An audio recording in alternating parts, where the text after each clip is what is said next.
नामली गांव में दुर्गा अपने दो बेटों मोहन और अशोक के साथ रहती थी। पति की मौत के बाद दुर्गा ने अपने दोनों ही बेटों को बड़ी मुसीबतों से पाला था। दुर्गा खुद तो पढ़ी लिखी नहीं थी, लेकिन वो अपने बेटों को पढ़ा लिखा कर काबिल बनाना चाहती थी और इसके लिए दुर्गा ने कड़ी मेहनत भी की। हालांकि फिर भी ऐसा कर पाना उसके लिए बहुत मुश्किल था। माँ, अगर मुझे आगे की पढ़ाई के लिए शहर भेजना ही नहीं था तो फिर मुझसे इतनी मेहनत करवाई क्यों? बेटा, तुझे क्या लगता है तुझे मना करते हुए मुझे अच्छा लग रहा है क्या? मेरी मजबूरी समझ बेटा, सब कुछ तेरे सामने ही तो है। बस करो माँ, हमेशा पैसे का ही रोना रोया है तुमने। तुम रहने ही दो, अब जो करना है वो मैं ही करूंगा।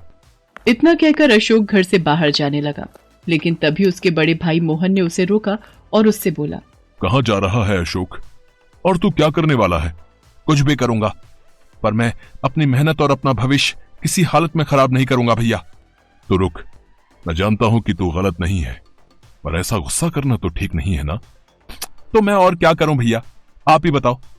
मां ने तो हाथ खड़े कर दिए, तो क्या मैं भी हार मान लूं? मैंने ऐसा तो नहीं कहा, पर हां, मैंने कुछ सोचा जरूर है। सुन, वो अपने गांव से बाहर की तरफ जो कपड़े की फैक्ट्री है ना, मैंने वहां बात की है। मुझे वहां काम मिल सकता है, तो बस कुछ दिन रुक जा। एक बार मेरी कमाई शुरू हो जाए तो शायद मैं कुछ कर सकूंगा। लेकिन मोहन, तेरी भी तो पढ़ाई है, तू अगर काम करेगा तो पढ़ेगा कब?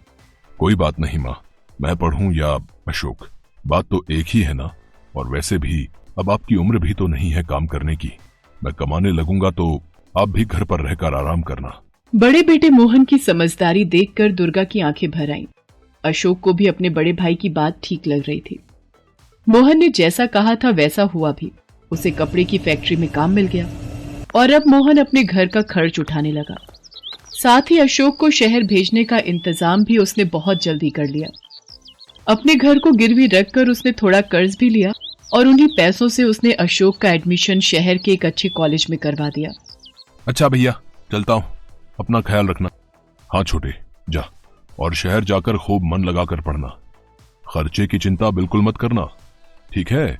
और हाँ, हमेशा याद रखना, मैं और माँ तुझे एक बड़ा अफसर बनते हुए देखना चाहते हैं। हाँ भैया, अब मैं चलता हूँ। और इस तरह अशोक शहर चला आया और मोहन गांव में ही रहकर सारी जिम्मेदारियां संभालने लगा। दोनों भाई अपनी अपनी जगह जी तोड़ मेहनत कर रहे थे। अशोक ने शहर आकर खूब मेहनत से पढ़ाई की और हर साल कॉलेज टॉप किया। दूसरी तरफ मोहन ने भी रात दिन एक करके सब कुछ संभाला। अशोक के कॉलेज की फीस और घर खर्च के साथ साथ दुर्गा की खराब होती सेहत भी मोहन के सामने एक बड़ी चुनौती थी। लेकिन मोहन घबराया नहीं और किसी तरह काम चलाता रहा। फिर एक दिन, भैया, मैंने कर दिखाया भैया, मैंने यूपीएससी का एग्जाम क्रैक कर लिया है, रैंक भी बहुत अच्छी है। वाह मेरे भाई, कमाल कर दिया, सच में तूने सारी मेहनत सफल कर दी। अब सब ठीक हो जाएगा, तू सरकारी अफसर बन जाएगा, फिर हमारी सारी मुसीबतें दूर हो जाएंगी। अब तू जल्दी से गांव आ जा, तुझे देखे कितने दिन हो गए, माँ भी तुझे बहुत याद करती है। अब हाँ भैया, जल्दी आऊंगा, पर पहले सब कुछ क्लियर हो जाए। कौन सी पोस्ट मिल रही है, कहाँ पोस्टिंग होगी, ये सब पता चल जाए, फिर आता हूं मैं। मोहन को लगने लगा कि ये उसके संघर्ष का अंत है, लेकिन ये उसका भ्रम ही था। शहर में रहते हुए अशोक वाकई अपने परिवार से बहुत दूर हो गया था। उसे इनकम टैक्स डिपार्टमेंट में अपॉइंटमेंट मिला। सरकारी अफसर के तौर पर अब अशोक को न सिर्फ अच्छी तनख्वाह मिल रही थी, बल्कि रहने के लिए आलीशान घर भी मिला था। और उधर गांव में मोहन के लिए सब कुछ संभालना काफी मुश्किल होता जा रहा था। अशोक, तू ऐसा कर, अपना पता लिखवा दे मुझे, मैं माँ को लेकर आ जाता हूँ वहां। वो तुझे बहुत याद कर रही है, हर रोज तेरे बारे में पूछती है। नहीं भैया, आप लोग यहाँ कैसे आ सकते हो? मेरा मतलब है कि आप लोग क्यों परेशान हो रहे हो? मैं आता हूँ जल्दी।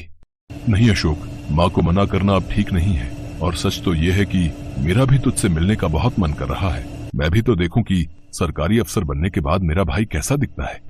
ओफो भैया, गवारों जैसी बातें मत किया करो आप। मेरी सरकारी नौकरी लगी है, किसी फिल्म में हीरो नहीं बन गया हूं मैं जो अलग दिखने लगूंगा। मैं पहले जैसा था अब भी वैसा ही हूं। सुनिए, आपको और माँ को यहाँ आने की कोई जरूरत नहीं है। मैं अगले हफ्ते तक आने की कोशिश करता हूँ। अशोक का बर्ताव बहुत ही खराब था, जिसका मोहन को बुरा भी लगा, लेकिन वो कुछ कह पाता उससे पहले ही अशोक फोन काट चुका था। मोहन बुझे मन से घर वापस आ गया और उसने अशोक के गांव आने की बात दुर्गा से कही।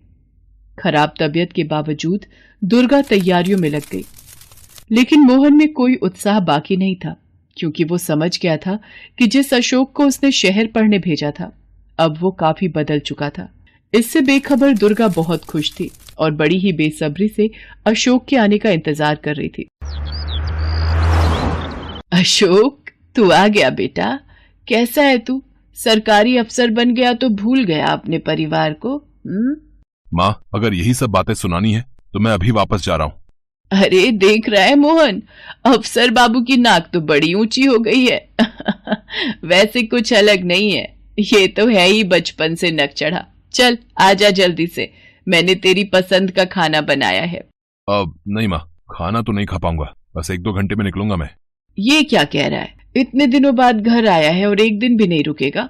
माँ, अब ये मेरा घर नहीं है, वहाँ शहर में है जहाँ सारी चीजें मेरे हिसाब से हैं। मैं यहाँ रुकना चाहूँ तो भी नहीं रुक पाऊंगा। तुम बस ये बताओ कि तुम्हारी तबीयत कैसी है, मैं बस वही देखने आया हूँ। अशोक की बातें सुनकर दुर्गा हैरान थी।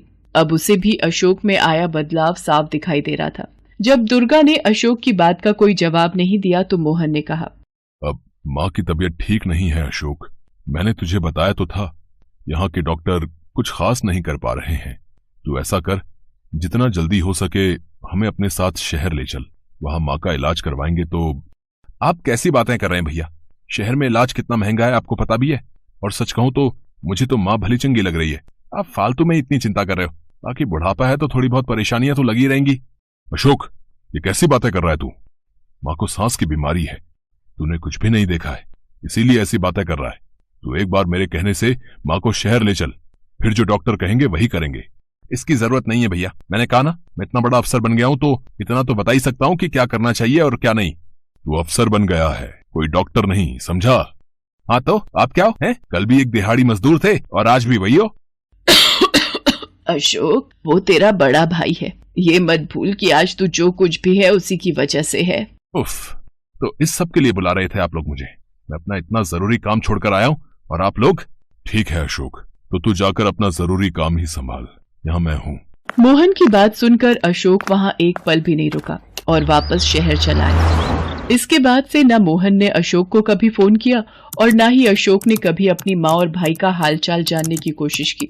दोनों भाइयों के अपने अपने परिवार हो गए, लेकिन फिर भी दोनों के बीच की दूरियां कम नहीं हुई। ऐसे ही कई साल बीत गए। फिर एक दिन, मिस्टर अशोक, अब क्या कहेंगे आप? ये रिश्वत के पैसे आपके घर से मिले हैं, चलिए आपको हमारे साथ चलना होगा। सर, मेरा विश्वास कीजिए, मुझे फंसाया जा रहा है। ये पैसे मेरे घर में कैसे आए मुझे नहीं पता। अशोक पर रिश्वत लेने का आरोप था। उसकी सरकारी नौकरी पर तो खतरा मंडरा ही रहा था, साथ ही उसे जेल भी जाना पड़ सकता था। लेकिन फिर अचानक कुछ ऐसा हुआ जिसकी उम्मीद अशोक ने कभी नहीं की थी। रुकिए सर, आप इन्हें कहीं नहीं ले जा सकते। मैं अमित मीरचंदानी और मैं इनका वकील हूँ। मिस्टर अशोक ने किसी से रिश्वत नहीं ली है। वो पैसे जो आपको इनके घर से मिले हैं, असल में वो इनकी जानकारी से बाहर हैं। उन्हें चुपचाप यहाँ रखा गया था। ये रही इनके घर की सीसीटीवी फुटेज, जिसमें सब कुछ साफ साफ नजर आ रहा है।